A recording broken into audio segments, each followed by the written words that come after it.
윤석열 대통령이 내일 내년도 예산안 시정연설을 위해서 국회를 방문할 예정인데요. 여야가 각각 의원총회를 열고 예산 심사 관련 전략을 논의합니다. 총선을 5개월 앞두고 있는 만큼 여야 모두 내부적으로는 총선 체제에 집중하고 있는 상황입니다. 취재기자 연결돼 있습니다. 네, 권남기 기자. 네, 국회입니다. 네.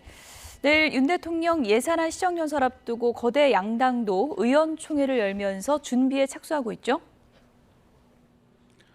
네, 그렇습니다. 국민의힘과 더불어민주당은 오늘 각각 의원총회를 엽니다.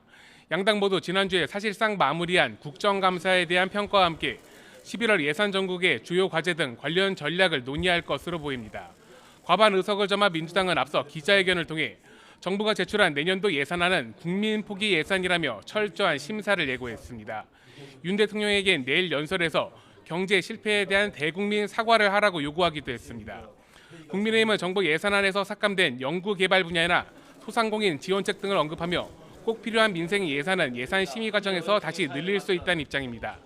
다만 민주당이 추진하는 양평고속도로 특혜 의혹 등 1특검 4국조와 노란봉투법 등 쟁점 법안에 대해선 반발하고 있습니다. 11월 국회에서도 여야의 신경전은 불가피해 보입니다.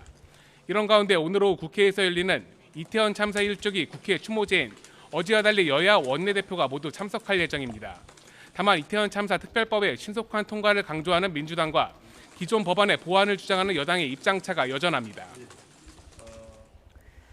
네, 여러 가지 국회 일정도 바쁘긴 하지만 내년 총선을 5달 앞두고 여야가 총선 체제 전환에 속도를 내고 있죠. 네, 앞서 인요한 혁신위를 띄웠던 국민의힘은 선거 전략과 공천 룰 등을 논의할 총선 기획당도 조만간 출범시킬 예정입니다. 국민의힘 핵심 관계자는 YTN과 통화에서 총선 기획단 관련 준비가 거의 끝났다며 이르면 이번 주 안에 출범할 것이라고 말했습니다.